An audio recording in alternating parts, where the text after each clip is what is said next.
Gikalipay sa mga katawhan sa Barangay Angas, Santa Josefa, Agusan del Sur ang hugot nga pagpanakop sa mga latagaw nga iro ilabi na sa sentro nga bahin sa nasangpit nga barangay. Sumala kang Nerlin Fabay usa ka dako nga tabang ang hugot nga pagpanakop sa mga latagawng iro tungod kay mahimo nga magpabilin ang kalinaw sa barangay. O hugot gid kay na may penalty imong ido kung madakpan. Di ikaw po nga tag-iya sa ido, isipti mo imong ido gusto wala kay penalty. To dili ka makadisturbo sa katawhan sa barangay nga makagat imong ido. Problema matod pa sa una, ang iro itandi sa kasamtangan, human ang hugot nga pagbawal sa lokal nga barangay. O sa unang panahon pa, mayara man gid. Pero karon gipa-implementar ni barangay captain nga Bayato. Wala na. Gipadayag usab ni punong barangay Ernie Abayato nga ang walay puas nga pagpangdakop sa latagaw nga iro pinasikad sa ordinansa o balaod. Inguna ni siya ang atong gipahitabo nga mga ordinansa kabahin sa pagpangdakop sa mga naglatagaw nga mga iro diya sa atong mga kadalanan. Una-una pinasikad ni sa atong ordinansa o labaw sa tanan ang provincial ordinansa atong panghamanang provincial o siyempre napoy balaod nun ani mahitungod sa dugan anti-rabies control no sa atong nasod Pilipinas.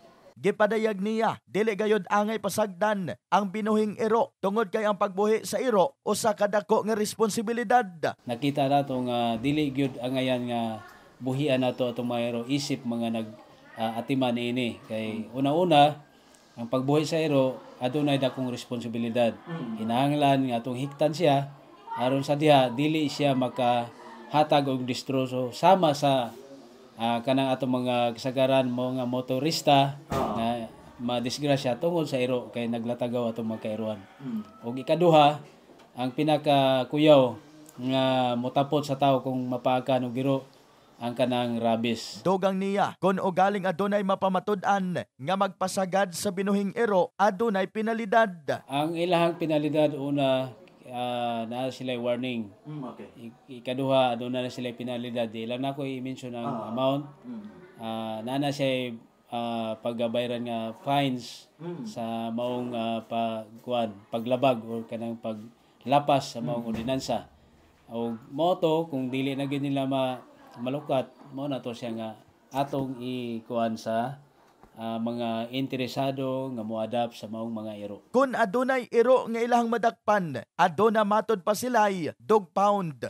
Kita wala ta nagdakop, wala ta nag-implementar sa mga ordinansa. Atong giplastar kay ang pagdakop sa iro kinahanglan adunay dog pound nga kabutangan. Dili lang kung asa nato ibutang.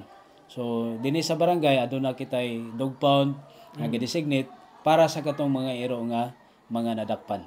Risgo kaayo alang sa magkatawhan ang latagaw nga iro. Apan gumikan sa pagpaningkamot sa lokal nga barangay, naminusan kini.